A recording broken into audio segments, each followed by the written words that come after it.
নমস্কার বন্ধুরা, সুস্মিতার রান্নাঘর স্লাইস অফ লাইফে আরও একবার আপনাদের সকলকে স্বাগত জানাই।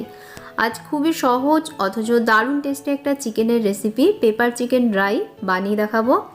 এটা সাউথ ইন্ডিয়ার খুবই ফেমাস একটা চিকেনের প্রিপারেশন। খুবই অল্প উপকরণ ব্যবহার করে ঝটপট তৈরি করে নেওয়া যায়, তাই যে কেউ কিন্তু রান্নাটা বানিয়ে ফেলতে পারেন। আর আমার রেসিপিটা অবশ্যই নতুন রাঁধুনি আর ব্যাচেলার্স ভাই বোনেরা ট্রাই করে দেখবেন। আশা করছি আপনাদেরও খুবই ভালো লাগবে। চলুন তাহলে ঝটপট দেখে নিই রেসিপিটা। ড্রাই পেপার চিকেন বানাবার জন্য আমি এখানে টোটাল 800 গ্রাম হাড় সমেত চিকেন নিয়েছি। চিকেনের পিসগুলো কারি কাটে কাটা রয়েছে, আর চিকেন পরিষ্কার করে নেবার পর চিকেনের জল ঝরিয়ে রেখেছি।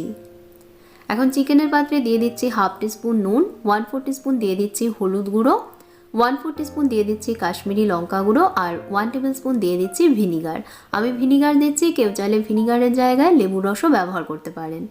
ভালোভাবে চিকেনের সাথে সব উপকরণ মাখিয়ে নিচ্ছি।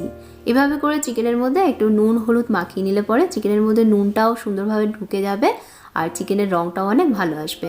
পাত্রটা 10 মিনিটের জন্য একটা সাইডে রেখে দেবো। চিকেনে দেওয়ার জন্য একটা মশলা রেডি করে নেবো। সেজন্য একটা ফ্রাইং প্যান গরম হতে বসিয়েছি। এর মধ্যে দিয়ে দিলাম 1 টিস্পুন গোটা জিরে, 1 টিস্পুন গোটা মৌরি আর হাফ টিস্পুন গোটা গোলমরিচ। মশলাগুলোকে ড্রাই রোস্ট করে নিতে হবে। মশলাগুলো যাতে পুড়ে না যায় সেই জন্য গ্যাসের আঁচ কমে রেখে এগুলোকে ভাজতে হবে। মোটামুটি 2 মিনিট মতন ভেজে নিলেই হবে। তো মোটামুটি 2 মিনিট মতন এগুলোকে শুকনো খোলায় ভেজে নিয়েছি। এখন গ্যাস বন্ধ করে দিয়ে মশলাগুলোকে আগে হালকা একটু ঠান্ডা হতে দেবো, তারপর এগুলোকে গুঁড়ো করে নেব। ঠান্ডা হলে পর একটা গ্রাইন্ডার জারের মধ্যে নিয়ে এগুলোকে এখন গুঁড়ো করে নেব। তবে একদম মিহি পাউডার বানানোর প্রয়োজন নেই, এগুলোকে কোর্সলি গ্রাইন্ড করতে হবে। তো দানাগুলো যাতে হালকা এরকম একটু গোটা থাকে এমনভাবে গ্রাইন্ড করবেন। দেখুন আমি এভাবে করে গ্রাইন্ড করে নিয়েছি। আরেকটা কড়াই গরম হতে বসিয়েছি। এর মধ্যে দিয়ে দিচ্ছি 2 টেবিল স্পুন তেল। রান্নাটা আমি সাদা তেলে করছি। তেল হালকা গরম হলে এর মধ্যে নুন হলুদ দিয়ে ম্যারিনেট করে রাখা চিকেনের পিসগুলো দিয়ে দিচ্ছি। চিকেন ভেজে নেব। প্রথমে বেশি আছে এগুলোকে ভাজতে হবে, খুব বেশি সময় ধরে ভাজতে হবে না। চিকেনের রঙটা হালকা একটু চেঞ্জ না হওয়া অবধি ভেজে নিতে হবে। তো মোটামুটি 2 থেকে 3 মিনিট মতন সময় লাগবে এভাবে করে ভাজতে। আমি 2 থেকে 3 মিনিট সময় ধরে ভাজছি। চিকেনের রঙটা দেখুন হালকা চেঞ্জ হয়ে গেছে। আর এইভাবে একটু ভেজে নিলে পরে চিকেনের মধ্যে যে একটা কাঁচা গন্ধ থাকে সেটাও কিন্তু চলে যায়। তো চিকেনটাকে ভেজে নেবার পর ভাজা চিকেনের টুকরোগুলো তুলে নিচ্ছি।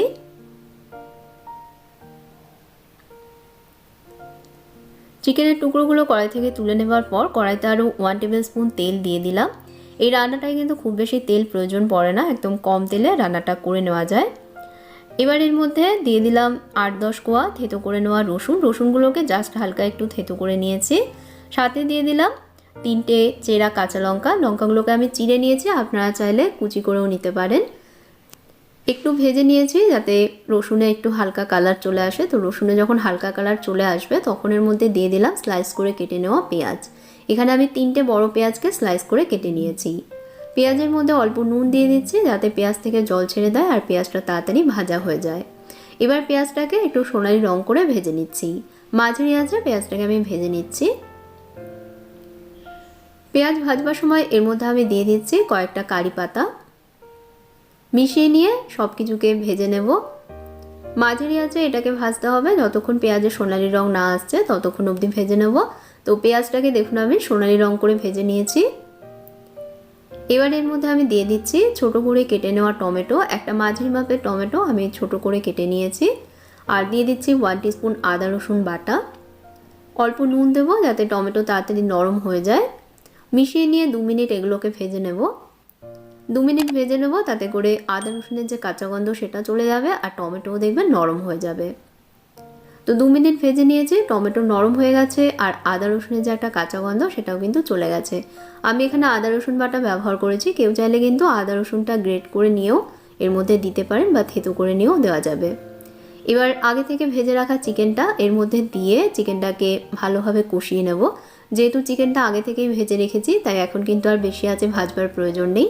প্রথমে মাঝারি আঁচে কড়াইতে ঢাকা দিয়ে এটাকে কষিয়ে নেব। তো 2 মিনিট পর সব কিছুকে আবারও মিশিয়ে দিয়ে কড়াইতে ঢাকা দিয়ে এটাকে মাঝারি আঁচে 5 থেকে 7 মিনিট সময় ধরে কষাতে হবে। তো মিশিয়ে নিয়ে আবারও কড়াইতে ঢাকনা দিয়ে দিচ্ছি।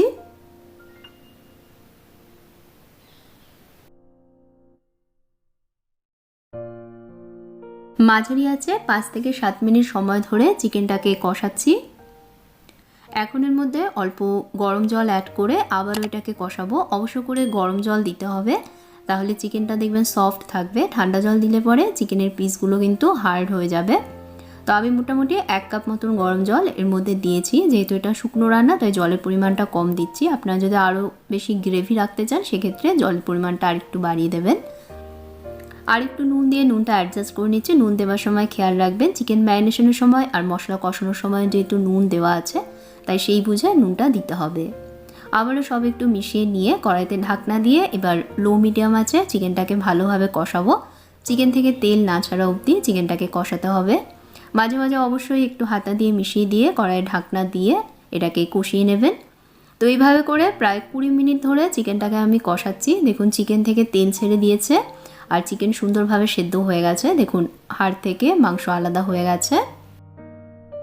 এবার আগে থেকে বানিয়ে রাখা ভেজে গুঁড়ো করে নেওয়া জিরে মৌরি গোলমরিচের মশলাটা চিকেনের মধ্যে দিয়ে চিকেনের সাথে মিশিয়ে নিচ্ছি। মেশানো হয়ে গেলে কড়াইতে ঢাকনা দিয়ে কম আঁচে আরও 2 মিনিটের জন্য এটা রান্না করব। তো আরও 2 মিনিট রান্না করে নেবার পর সবশেষে এর মধ্যে দিয়ে দিচ্ছি 1 মুঠো কুচনো ধনেপাতা, জুলিয়ান কাটে কেটে নেওয়া আদা আর আরও কয়েকটা কারি পাতা। চিকেনের সাথে সব আবারও মিশিয়ে নিলেই তৈরি হয়ে যাবে একদম ইজি অথচ দারুণ টেস্টি পেপার চিকেন ড্রাই। এই রেসিপিটা বাড়িতে অবশ্যই ট্রাই করবেন, দেখবেন আপনাদেরও খুবই ভালো লাগবে। আর ভিডিওটা ভালো লেগে থাকলে লাইক দিতে ভুলবেন না। চ্যানেলে নতুন বন্ধু হলে অবশ্যই আমার চ্যানেলটাকে সাবস্ক্রাইব করবেন। সাবস্ক্রাইব করবার পাশাপাশি পাশের বেল আইকনটাকে প্রেস করে দেবেন, তাহলে আমার চ্যানেলের সব নোটিফিকেশান সবার আগে আপনাদের কাছে পৌঁছে যাবে। দেখা হবে তাহলে আরও একটা নতুন রেসিপির সাথে। আপনারা ভালো থাকবেন, ভালো রাখবেন। ধন্যবাদ।